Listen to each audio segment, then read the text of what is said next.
при населении, по-моему, около 15 тысяч населения, много вышло из этого района борцов, чемпионов различного уровня международного формата и российского.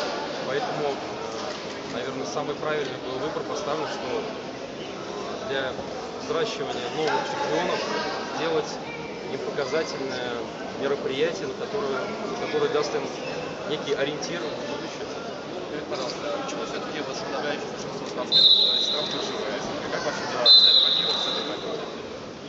Страны СНГ, я думаю, здесь это наследие Советского Союза, то, что мы имеем самые главные средства коммуникации – это язык.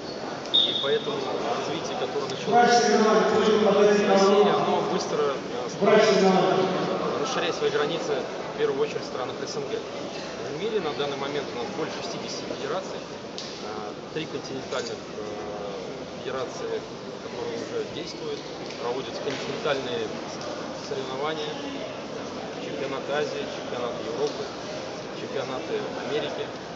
Но на сегодня хочу отметить тот момент, что миссия нашей международной федерации – поддержка национальных видов борьбы.